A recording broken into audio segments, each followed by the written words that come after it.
New year നിന്ന് കൃത്യം 12 മണിക്ക് 12 ഗ്രേപ്സ് 12 സെക്കൻഡ് ടേബിളിനടിയിലിരുന്ന് കഴിച്ചാൽ ആ ഇയർ മുഴുവൻ നിങ്ങൾക്ക് ഗുഡ് ലക്ക് വരുമോ? നമുക്കൊന്ന് നോക്കിയാലോ. അതായത് പണ്ട് 19th സെഞ്ചുറിയുടെ അവസാനമായിരുന്നപ്പോൾ സ്പെയിനിൽ ഈ ഗ്രേപ്പ് ഹാർവെസ്റ്റിംഗ് അല്ലെങ്കിൽ ഗ്രേപ്പ് പ്രൊഡക്ഷൻ ഭയങ്കര കൂടുതലായിരുന്നു. ഈ സമയത്ത് ഫ്രഞ്ച് പീപ്പിൾ അവരുടെ ന്യൂ ഇയർ സെലിബ്രേഷൻ്റെ ഭാഗമായിട്ട് ഈ ഗ്രേപ്പ് വൈൻസും ഗ്രേപ്പ് പ്രോഡക്ട്സും ഒക്കെ യൂസ് ചെയ്യുന്ന ഒരു പരിപാടി ഉണ്ടായിരുന്നു. സോ ഈ ഒരു ട്രഡീഷനെ ഇൻഫ്ലുവൻസ് ചെയ്തുകൊണ്ട് സ്പെയിനിലുള്ളവർ ഈ ഗ്രേപ്സ് കൂടുതലായിട്ട് വിറ്റഴിക്കാൻ വേണ്ടി ഒരു ട്രഡീഷൻ ഉണ്ടാക്കി. അതാണ് ഈ 12 മണിക്ക് 12 ഗ്രേപ്സ് കഴിച്ചാൽ അവരുടെ ലൈഫിൽ ഗുഡ് ലക്ക് വരും എന്നുള്ളൊരു ട്രഡീഷൻ. സോ ഇത് വൈഡ്ലി സ്പ്രെഡായി. അതായത് smart marketing turned into a tradition.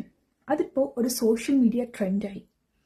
So ഈ ഗ്രേപ്സ് കഴിച്ചു കഴിഞ്ഞാൽ ഇനി നമ്മുടെ ജീവിതത്തിൽ ഗുഡ് ലക്ക് വരുമോ എന്ന് ചോദിച്ചു കഴിഞ്ഞാൽ, ഒരു ഇയർ തുടങ്ങുമ്പോൾ സീറോ ഹോപ്പായിട്ടോ അല്ലെങ്കിൽ നെഗറ്റീവ് തോട്ട്സ് ആയിട്ടോ കഴിഞ്ഞ വർഷത്തെ ദുഃഖങ്ങളും ദുരിതങ്ങളും ഒക്കെ കൊണ്ട് പോകുന്നതിലും നല്ലതാണല്ലോ എന്തെങ്കിലും ഒരു പുതിയ ഹോപ്പും ഒരു പോസിറ്റീവ് തോട്ടും ഒക്കെ ആയിട്ട് നമ്മളൊരു വർഷം സ്റ്റാർട്ട് ചെയ്യുന്നത്. സോ ഇതൊരു മാനിഫെസ്റ്റേഷൻ പോലെ വർക്ക് ചെയ്യും.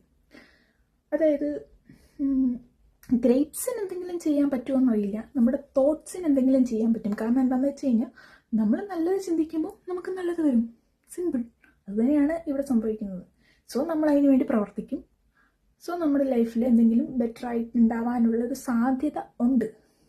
അതാണ് ഇതിൻ്റെ ഒരു ടെക്നിക്ക്. സയൻറ്റിഫിക്കലി ഇത് പ്രൂവൺ അല്ല, പക്ഷേ മെൻ്റലി ഇത് ഹെൽപ്ഫുള്ളായിരിക്കാം. ട്രഡീഷണലി ഇത് സെറ്റാണ്.